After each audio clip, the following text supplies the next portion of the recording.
We're going to roll right into this next media availability here. It's my honor to introduce the winner of the 2013 version of the Brickyard 400, Ryan Newman, driver of the number 31 Quicken Loans Chevrolet for Richard Childress Racing. Ryan, talk about the special moment that you experienced here last year and what it means coming back to the site of that win. Well, I kind of said it here the last time, or last year was I didn't expect to win the pole. I didn't expect to win the race, and I don't know that you can expect to win anything.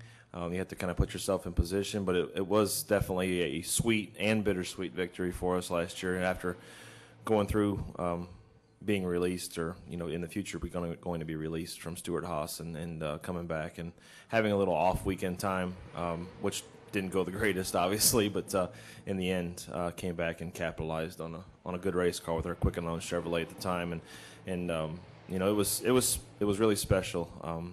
And after winning Daytona, and then coming here and winning this race, the two races that I know of that you become a champion when you win, it kind of hit me when I kissed that yard of bricks. We're going to open it up now for questions, so if you can raise your hand and state your name and affiliation. We'll start off with Chris and then go to Tom and then to Dave. Chris, MikeHatchins.com. Ryan, can you talk about the progress that the RCR team has made and how you would evaluate the program just past the halfway point? Well, we've got some better finishes underneath our belt in the last 3-4 races. 2 top fives was something that we needed to get. Like I said, we've got to put ourselves in contention to win, which means being in the top 5, not in the top 10. Competition's tough, so we've progressed as a team. I don't think we're as good as we ultimately can be. I hope we're saving that for the chase. But collectively, the guys are doing a really good job.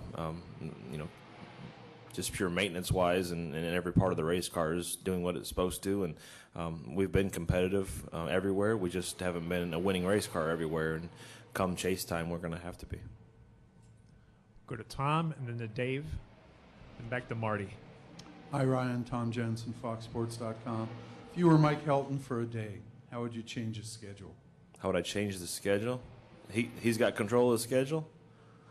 Well, I thought Brian did. Yeah, maybe. Whoever. If I was NASCAR, how would I change the schedule?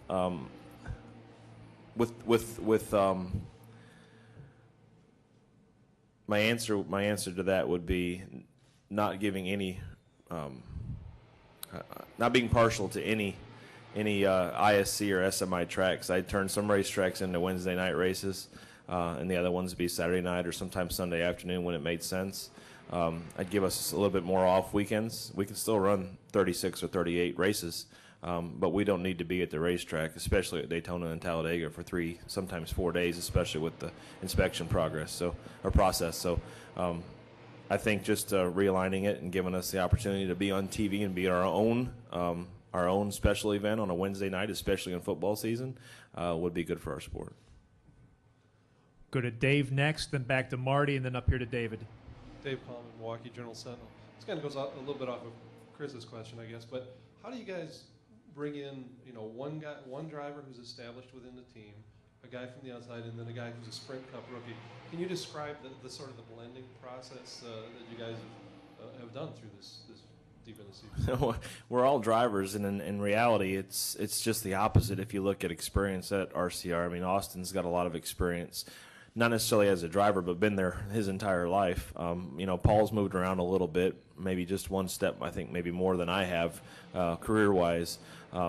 But resume-wise, and I'm not trying to pat myself on the back, I've been more victorious than either of them in the Cup Series. So I'm the newest guy with the most credibility and the least experience, and Austin's probably the youngest guy with the most experience, and has a rookie stripe on his tail. So it's and in the end, I don't think it really matters at all. I think Austin's doing a really good job as a rookie.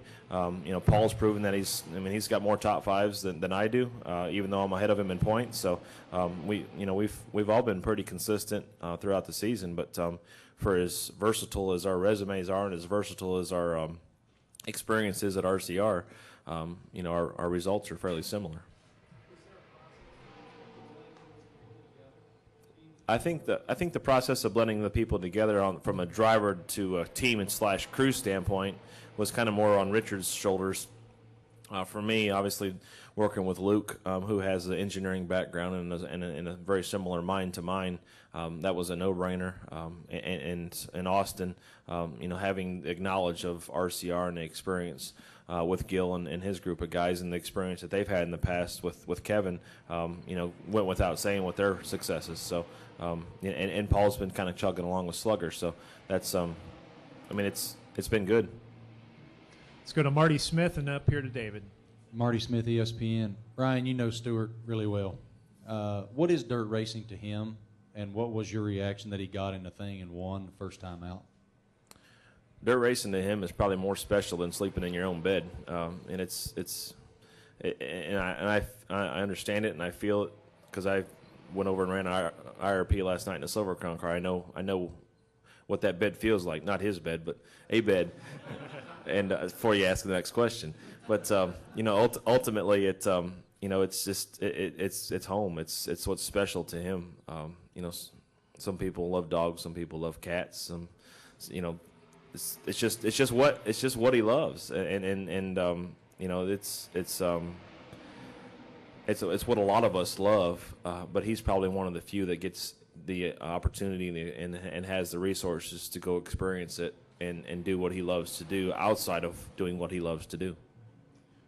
We're going to go to David next, and then we'll close it out with Dustin.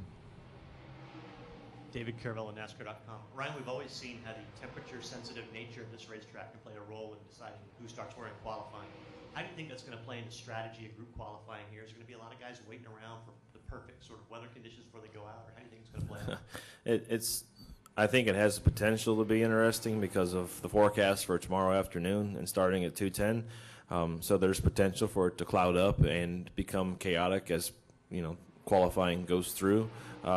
It's steps, but in saying that, there's times where the track can sit for a little bit and get faster. So you might see a burst of cars at the start of qualifying, and then as qualifying goes, the tracks at this size, the windows for opportunities become smaller as the segments, the timing changes. So I think in the end, it's going to be get clean air and you got what you got. But the first session will probably be the most pivotal. Go to Dustin. If it doesn't rain.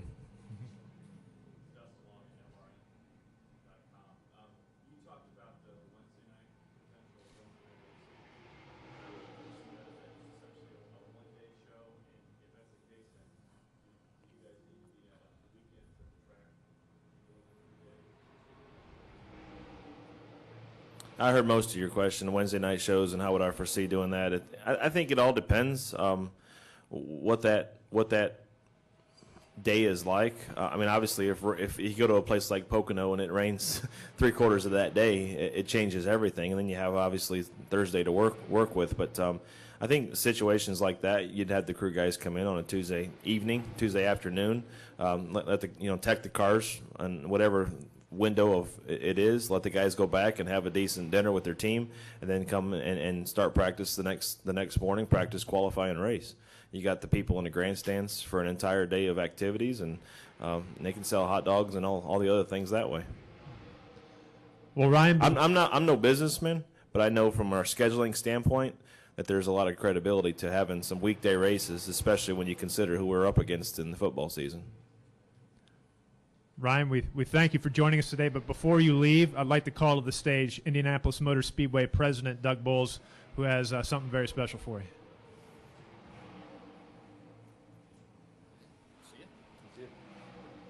You know what, I had an opportunity a little while ago to present something to Jeff and talk about how great it is to have Hoosier natives winning the Brickyard 400, and we were so excited last year to add our third Hoosier as a winner here at the Brickyard 400, and certainly love to have you do a multiple one then, so that all three of our Hoosiers are multiple winners here. But one of the things that we do at the Indianapolis Motor Speedway has been a tradition for a long time, is we present a winner's ring to the winner of the Indianapolis 500 and also the Brickyard 400. So I would like to ask a great partner of the Indianapolis Motor Speedway, Mr. Ken Keltner with Herf Jones, to make a special presentation for you with your 2013 Brickyard 400 championship ring. Thank you. Does any chance this ring has any kind of key to it to be able to get in the gate to fish the ponds over here? Absolutely. Bitch will get you anywhere you want to go. Ryan, on behalf of the 4,600 employees of Herff Jones Company nationwide, I'm proud to present this ring to you to represent the champion of Champions ring for the Brickyard 400. Congratulations, and it's a thrill, as Doug said, to see an Indiana, South Bend, Indiana guy and a Purdue University graduate running the oval. Congratulations. Thank you. It'll go. Well, you've got to wear it this way with the champion and 400 out, so when people see it, they'll know you're the champion. Thank you very much. Congratulations. Thank you, guys. Thank you. Thanks, Ryan. I wasn't kidding about the key to the fishing pond either.